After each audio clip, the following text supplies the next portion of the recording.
Hello and welcome. My name is Mike Bankhead. I am your host. I am a bass player and songwriter from the Gem City, Dayton, Ohio. My guest today has multiple names. Legally, I believe she is Jill Dodson. Artistically, she is Abigail Moone. No matter what you call her, she just released a excellent acoustic EP, and that's what we're going to talk about today on this episode of the You Could Be My Aramis podcast. I always like talking to musicians, and of course, above all, musicians from right here in Dayton that I get a chance to go watch play. So, yeah, have a listen. I think you'll be interested in what Jill has to say. All right, so conversationally, I have to ask you what motivated the pseudonym. Yeah. So I have a relative, like a great grandmother. We were looking at my cousin and I were trying to find out like who came from where and that stuff without going through one of those official ancestry things. And we found a relative whose name was Abigail Moone. She was of Cherokee descent, and she's a great grandmother. So I thought it was a cool name. I've always been in love with the moon, and so I just kind of took it over as the pseudonym. That is an awesome story. See, now I'm glad I know that. Let's go back to the beginning. How did you learn how to play music? Oh gosh. I mean, I was always that kid who like was up in my room. My mom and dad loved music. Like they weren't musical, they didn't play instruments, but they played music all the time. So I had like a really wide variety from, my mom listening to old country, like old country music, and newer country music in the 80s. And then, there's a lot of like the pop radio stations had a lot of variety on them back then. They weren't very like pigeonholed to, types of music. And so, we would be out in the backyard, in the pool, and during the summer, and my mom would be blasting music. And I was always that kid who had like a good variety of music in my life, but, I would be up in my room blasting my cool radio, singing in the mirror, doing those kind of things. So I always wanted to play music. I found a picture the other day, looking through some old pictures of my parents bought me a guitar, I think probably when I was like 3 or 4. I never learned how to play anything until I took a lesson in college, like it was like a semester. So it was, a couple of very basic guitar things. And then I just kind of put it down and didn't do anything with it. And then, but I was always singing. So this is a very long-winded answer. Hi, Rennie. A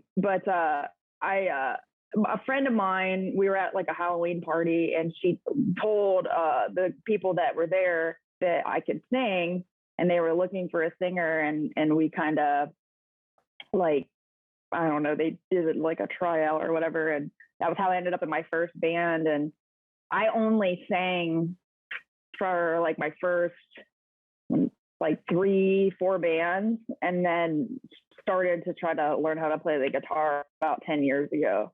So that was a super long-winded answer. But it's a lot of self-taught. And then the fabulous Kylie Downs, I have reached out to her a few times, and I'm like, I don't know how to do this, help me. And took a few lessons from her over the past couple of years. So I played drums and things like that too. I played drums in jazz band in 8th grade, and just like I think everybody I've ever met that's a musician played the saxophone at some point in their lives. So I played the saxophone and did that, and I was in like choirs and stuff. But getting into guitar and bass and stuff wasn't until the later part of my life, I guess. First, I want the long-winded answers. I want to hear you talk rather than me. And second, that means you've had a very solid base of music theory understanding, even if you don't know that you knew it. Know what I'm saying? Yeah, I hear you. I hear you. Currently, your Loud project is Stella's Demise, right? Yeah, absolutely. Yeah. Tell me about that project. So Stella's Demise is, we're hard rock metal band. We're all out of Dayton. The lead guitarist, Bradley Bowermaster, and I were in a band years ago, and we were called Stella Blue. And then that band ended, and Brad and I kind of lost touch with each other for a while, got back in touch, and wanted to play music again, and kind of got together and jammed. And George Tucker, who's also in Far From Eden, he's the drummer. We went to his house, kind of did a little bit of jamming, needed another guitar player. If you know Phil Doncaster, he's in like 30 bands. So I asked Phil if he wanted to play some guitar. And then we've rotated a few bass players over the years, but we have Aaron Hostetler, who's fantastic. So it's a great band. We released an album last year in June that was actually supposed to come out the year before. And we have a really good time playing and being crazy on stage and running around and jumping around and doing all the things and painting our faces and that kind of thing. Except Phil, he hates when I paint his face and he whines about it, but that's okay. And it's great. We're on a little bit of a hiatus right now.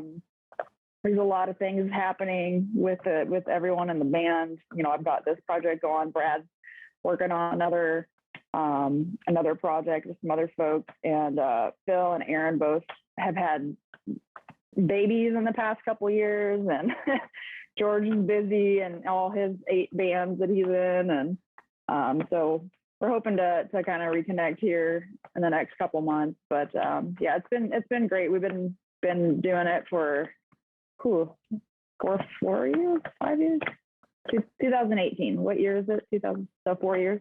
So yeah, it's good time. Hey. Describe what I'm holding. You are holding my first solo album. It's called In Ruins, and it's under the Abigail Moone moniker there. And it is a set of 4 songs that are 3 of them are basically acoustic, and one of them it's got some drums and stuff on it, but it's kind of a lighter version. And that is the first of 2 albums that I'm hoping to release this year. And it's my first solo work. I'm really, really happy to have that out. Tell me about the story behind imagining these songs in 2 different styles and then your approach to going and actually getting it done. Yeah, so I've wanted to write. Been trying to write music for a while. Like I said, I've been playing guitar for maybe 10 or 12 years, but trying to play guitar for 10 or 12 years. And I've always had a very I'm pretty if you've ever seen me live, like with Stella, I'm pretty confident singing, even if it sounds crazy. I have a confidence level there, but I don't have that with the guitar, or haven't had that with the guitar. And I think it's because I'm surrounded by so many amazing musicians in Dayton. People in this city are very, very talented.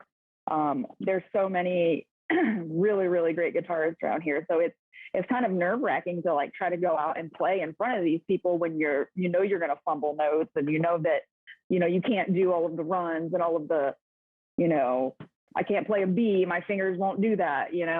So I've been listening a lot to, hold on one second, I'm so sorry. Remy, can I have that, buddy? Thank you. My dog is chewing on a very loud toy, and I was assuming it was probably affecting how you could hear me. Yeah, it's okay. You just lay there. What was I saying? I started listening a couple of years ago to a couple of artists that I'm just completely obsessed with, and one of them is Chelsea Wolfe. She is absolutely phenomenal, and and Emma Ruth Rundle is the other one. And what I noticed was listening to her music like on a CD, and then you hear the version with the full band and the all the production and all the different vocals and all of the layers. and then I would watch her, like on she has a tiny desk concert where she does 3 of the songs, and Iron Moon is one of my favorite songs. And she does a version of it on there. And she's literally standing with her electric guitar playing a very stripped down version slightly differently of that song and of the other songs. And when you hear them on the album, you're like, man, you couldn't play that, solo. It would be really difficult. But then I went and heard her do it. And the other thing I noticed, she's not playing a lot of difficult stuff. She's playing, 3-4 chords or playing a couple of chords, but maybe doing some finger picking or just varying the cadence of the chord or something. So listening to her, I started getting the confidence of, well, if I can do that and be able to go out to like an open mic, or something and play it by myself and it sounds okay. But if I wanted to, so that was the thing, right? I want to be able to go out and play it by myself. That was part one, right? When I do these songs. And then it would be really cool to record an album. Paige Beller did this. She recorded an album and had like a bunch of, other very talented musicians. Paige is very talented musicians on it. And I know so many people, and I'm like, well, if I can do this basic stuff, and then, like Chelsea Wolfe did, have a full band of very talented people to add different elements to this would be great, right? So I got a little bit more confidence in being able to write the song, and it doesn't have to, I think sometimes when you go to write a song, people are like, first chorus, bridge, verse, chorus. It has to be like this.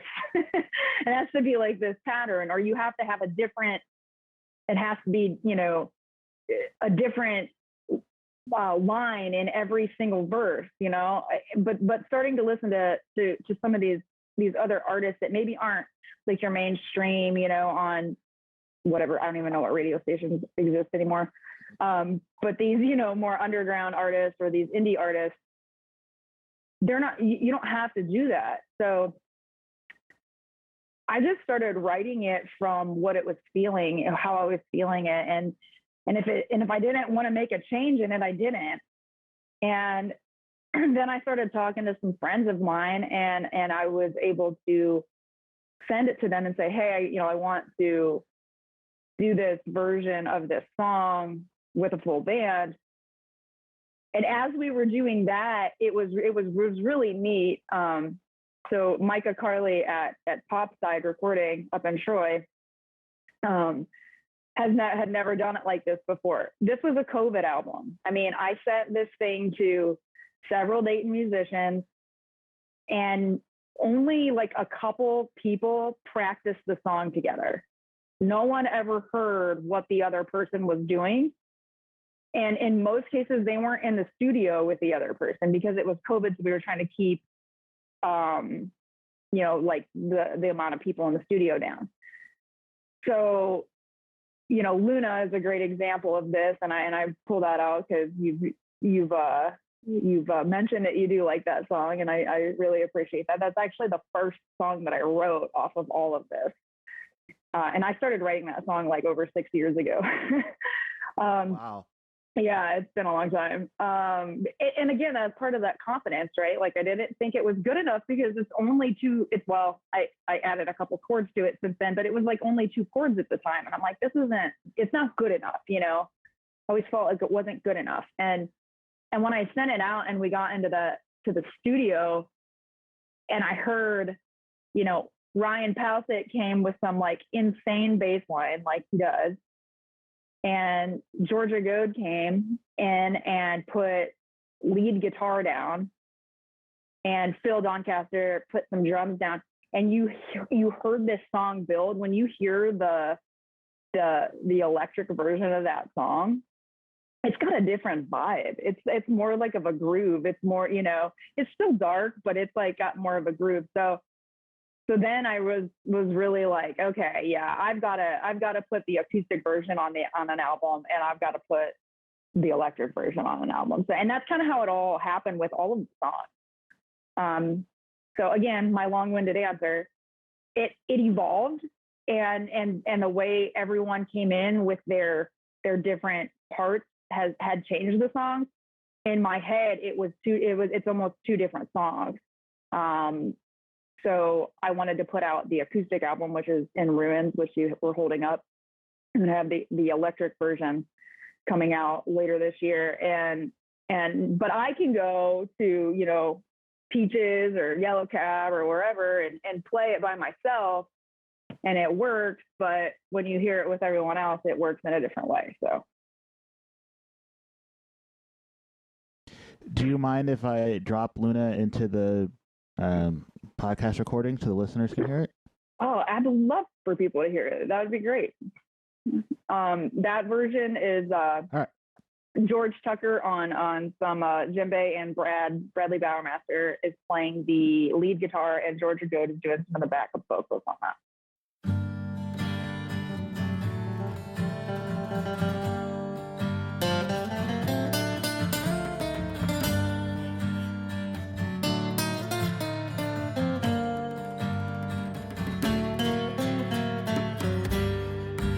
The sky is falling,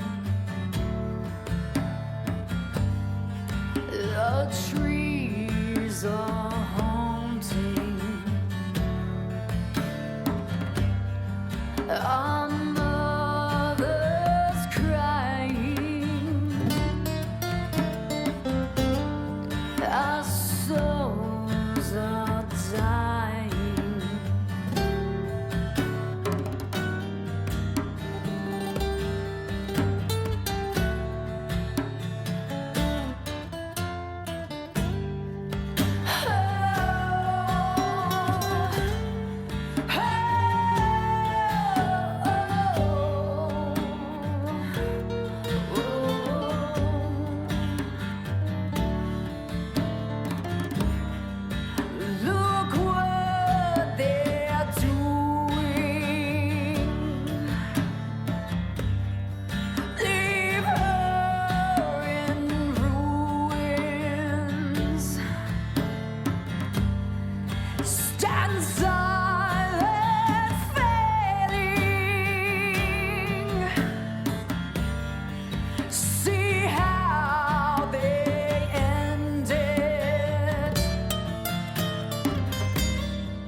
Drown in the sadness,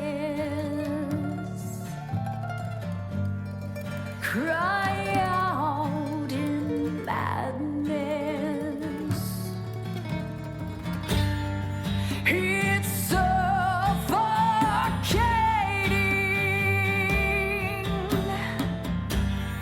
and now we're burning.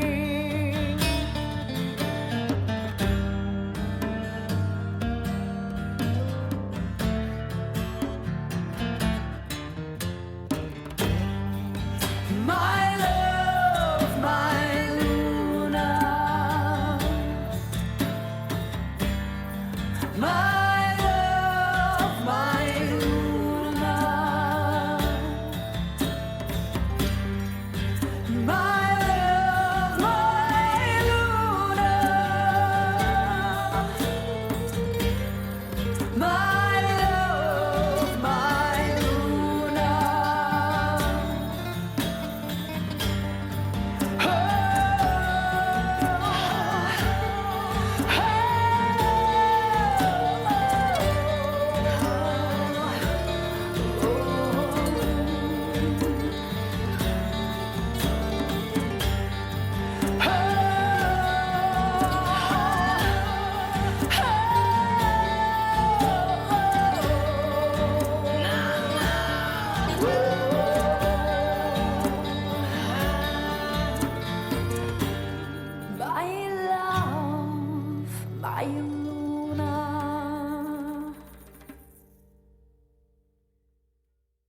what do you want listeners to take away from that song that they just heard?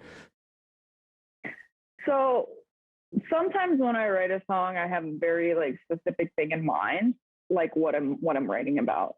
Sometimes I have a very vague idea. I want people to take away what they feel when they hear it. You know, if you listen to that song and it means, you know, very literally Luna, that's the moon, right? Then take that away from it.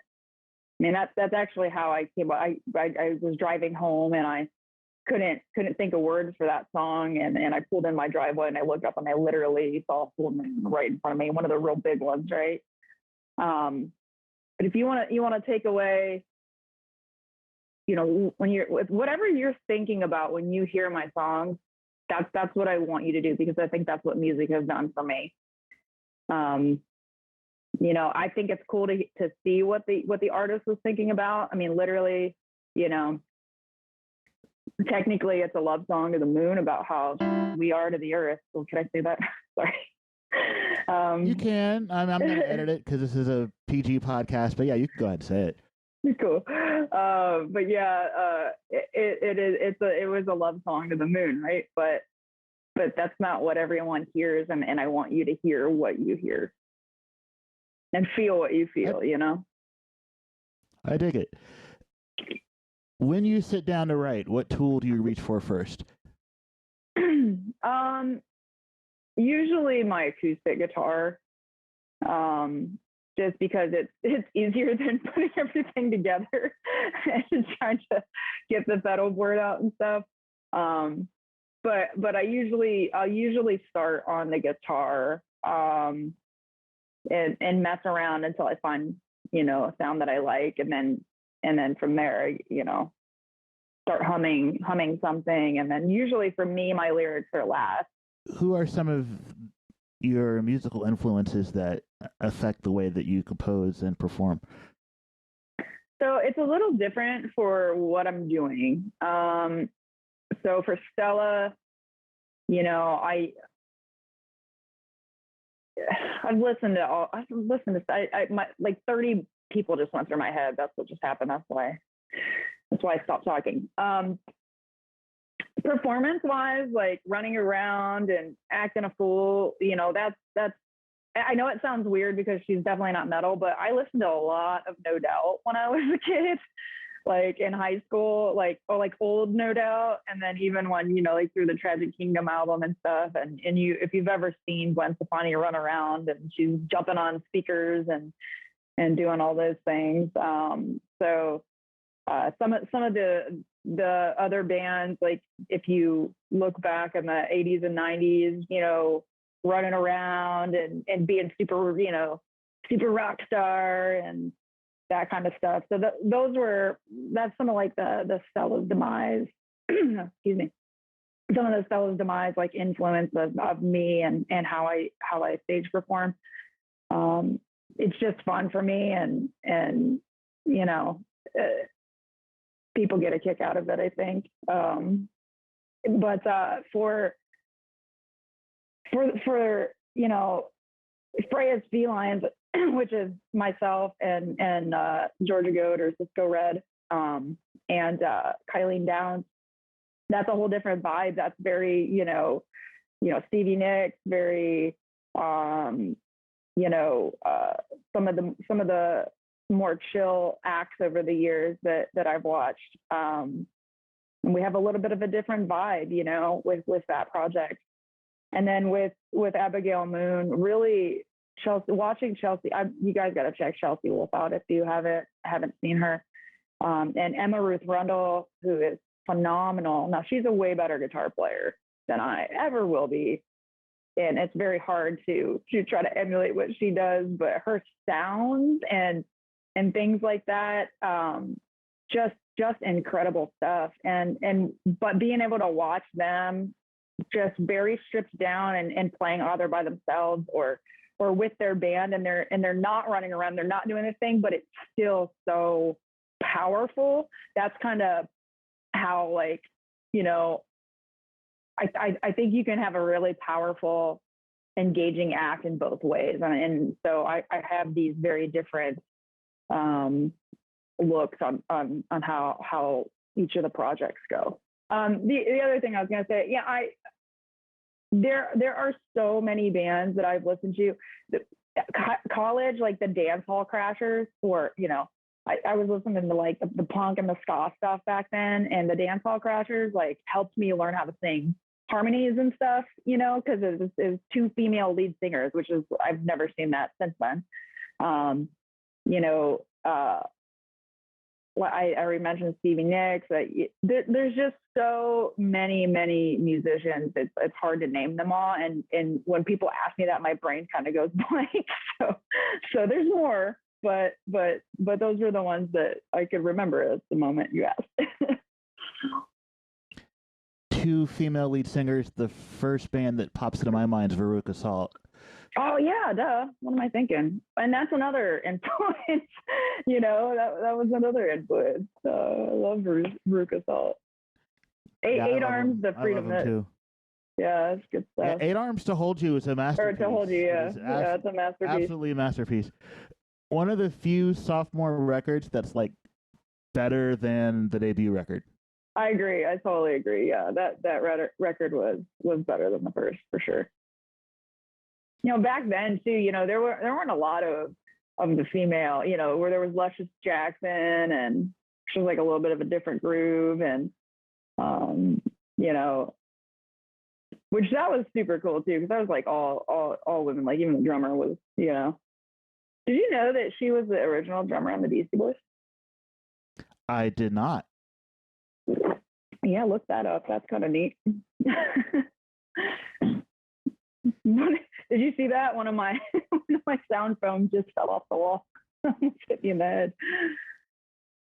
I did not, and I wish I did. No, it's because your internet connection being a little slow, it means your video freezes sometimes. So I missed the cool stuff. I did see a little bit of your dog wanting to get in on the conversation earlier, though.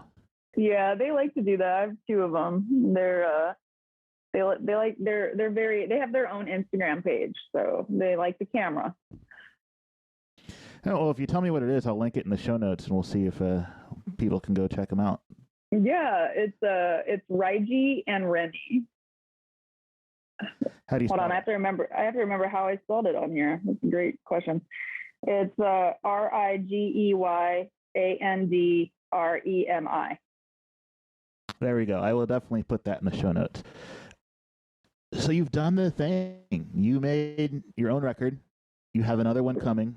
But, I mean, I know it feels really good to hold your own album in your hands because I had that feeling. So I think when you make your first one, you have the warm, fuzzy feelings. Doesn't this make you want to go do another one? It does. It does. It makes me want to go do another one. I've got to get, I actually just went back in the studio for the second album. My incredibly amazing fiance, Jenny, got me a beautiful Raven SG for Christmas, and it sounded so good, and I liked it better than the sounds that I had on the album. So I went back in and re-recorded a couple of things. So Micah Carley is getting me some new mixes, and I edited a couple things. So I did get to just go back in the studio for a day. But yeah, it's making me want to do more, but I want to get the second one out and kind of get that, tightened up. So where can people find you on the internet so that they can go get their hands on your recently released In Ruins? Because we want people to buy it, right? So where can people go do that? Yeah, that would be lovely. I just want people to hear it. So I am on Bandcamp. You can find me on Bandcamp. I also have, if you want to just keep up on when I'm playing and what's going on with everything, it's Abigail Moone Music, and that's Abigail Moone with an E. So Abigail Moone Music is my Instagram. I'm also on Abigail Moone on Facebook. And then you can find me on Spotify and Apple Music and Amazon and what's the other, the big one? No, iTunes. That's Apple. Oh, iTunes and Apple Music. Yeah, sorry. But yeah, so pretty much whatever the major streaming services are, I'm on there. And then Bandcamp obviously is a great place to find music and some other local music on there as well. Outstanding. All right, so folks, you have a mission. You can go listen to the new album for free, and then when you like it, notice I'm saying when and not if, because it's good and you will like it. Then go find her on Bandcamp and spend money and get yourself a hard copy, or get yourself a high quality digital download if you're one of those young people that doesn't have a CD player. Right. Yeah, Thanks, I know. Thanks, Jill/Abigail, for taking time out of your schedule and to talk to me today. That was really cool. No, absolutely. I appreciate you asking me to do this. So it was fun. Thanks once again to Jill/Abigail for taking time to talk to me. Thank you, dear listener, for being here. And yes, you really should go check out the 4-song EP In Ruins. It is excellent. Also, if you would mind doing me the favor of liking or subscribing or leaving a review wherever you listen to podcasts, I think that would be very helpful to help other people find this podcast, because they might like it too, you know? I'm back this Friday with a guest who is from my hometown. And that's called a teaser, kids. See you soon.